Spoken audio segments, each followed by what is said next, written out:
bangga berbahasa Indonesia. Inilah 5 fakta mencengangkan yang bikin dunia terpesona. Dari sudut pandang seorang ahli bahasa global, sebuah prasangka diruntuhkan. Sebuah bahasa yang dianggap biasa saja, tiba-tiba menunjukkan taringnya. Ini bukan sekadar cerita, ini adalah revolusi persepsi. Apa rahasia di balik bahasa yang sanggup menyatukan 270 juta jiwa dari ratusan suku? Bersiaplah untuk melihat bahasa Indonesia dengan mata yang sama sekali baru. Bayangkan ini, seorang ahli bahasa Korea, sebut saja Ji-Hoon, sudah 7 tahun mengajar ke berbagai penjuru dunia. Baginya bahasa Indonesia hanyalah bahasa sederhana dari Asia Tenggara.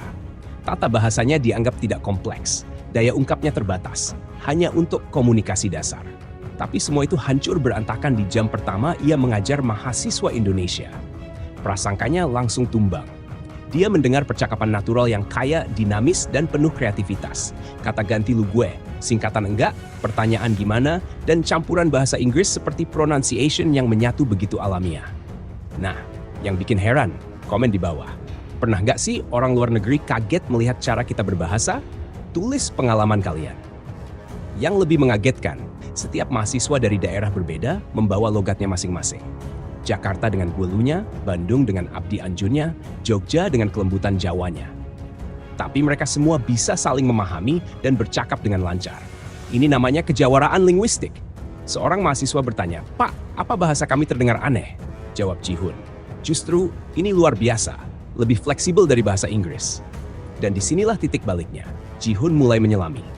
Malam itu, ia sadar bahasa Indonesia bukan miskin, tapi justru sangat kaya. Kreativitas dan daya ungkapnya tersembunyi di balik struktur yang sederhana. Ini adalah tipuan terindah dalam dunia linguistik. Pertanyaan besarnya, bagaimana 270 juta orang dari 200 plus bahasa daerah bisa bersatu dengan satu bahasa? Jawabannya ada di sejarah yang menggugah.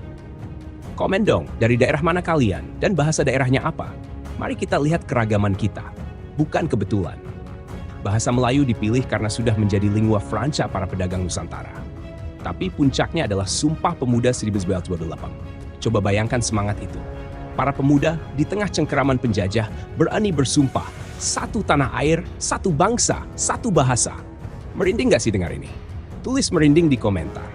Inilah momen bahasa Melayu berubah wujud menjadi bahasa Indonesia. Sebuah simbol perlawanan, identitas, dan persatuan. Saat merdeka, Indonesia tidak memilih bahasa Belanda atau Inggris. Kita memilih jalan bermartabat, membangun nation dengan bahasa sendiri. Beda sama negara jajahan lain kan? Indonesia punya pride. Setuju? Nah, sekarang kita bongkar keunggulan teknisnya. Tata bahasanya sederhana. Tidak ada konjugasi kata kerja rumit. Saya makan, saya sudah makan, saya akan makan. Hanya tambah kata di depan. Mudah dipelajari.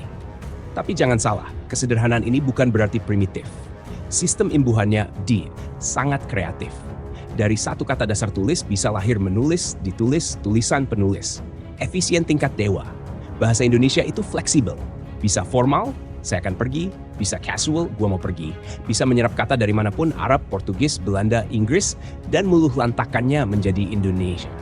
University jadi universitas, school jadi sekolah, computer ya komputer. Ini buktinya bahasa kita bukan peniru, tapi penjerap ulung. Paling jago mengadopsi dan mengadaptasi. Coba sebutkan kata serapan favorit kalian di komentar. Kekuatan terbesarnya, bahasa Indonesia adalah jembatan pemersatu. Hanya 20% penduduk yang menjadikannya bahasa ibu.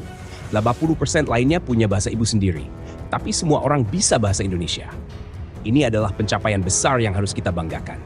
Dan ini yang bikin Ji-Hoon dan dunia terkejut. Bahasa Indonesia sudah mandiri sepenuhnya. Pendidikan tinggi, hukum, kedokteran, teknik, semua diajarkan dalam bahasa Indonesia. Heart attack jadi serangan jantung. Blood pressure jadi tekanan darah. Kita tidak bergantung pada bahasa asing untuk berkembang. Sastra kita diakui dunia. Pramoedya Ananta Toer. Musik kita tetap perkasa. Laskar Pelangi, Noah. Bahasa Indonesia adalah wadah imajinasi dan kreativitas bangsa. Ini bukan lagi soal komunikasi. Ini soal identitas dan kedaulatan. Share dong. Lagu atau buku Indonesia favorit kalian yang bikin kalian bangga. Pada akhirnya, Ji-Hoon menyadari keindahan sejati bahasa Indonesia. Daya rangkulnya. Ini adalah bahasa yang tidak mengucilkan. Tidak membuat orang ciut dengan tata bahasa rumit. Mudah diakses siapapun, tetapi menyimpan kedalaman ekspresi yang tak terbatas bagi yang menyelaminya. Ini adalah model ideal bahasa di abad ke-21. Sederhana namun mendalam. Mudah namun kreatif, dan yang terpenting, hangat serta merangkul semua keragaman. Jadi, sudah paham? Bahasa Indonesia bukan sekadar alat bicara. Ia adalah jiwa, identitas, dan kekuatan pemersatu kita. Ia adalah bukti nyata bahwa dengan visi dan kemauan, sebuah bangsa bisa membangun peradaban dengan bahasanya sendiri. Kebanggaan kita pada bahasa ini adalah warisan termahal.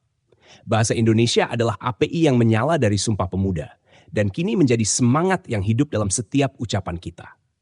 Jika kalian bangga setelah mendengar cerita ini, tulislah di kolom komentar dengan satu kata, bangga. Bagikan juga video ini ke teman-teman kalian agar semakin banyak yang tahu betapa hebatnya bahasa kita. Jika video ini menginspirasimu, jangan ragu untuk like, subscribe, dan share. Follow juga akun media sosial kami untuk konten kritik sosial yang lebih mendalam. Bersama, kita bisa jadi bagian dari perubahan menuju Indonesia yang lebih baik. Sampai jumpa di episode berikutnya.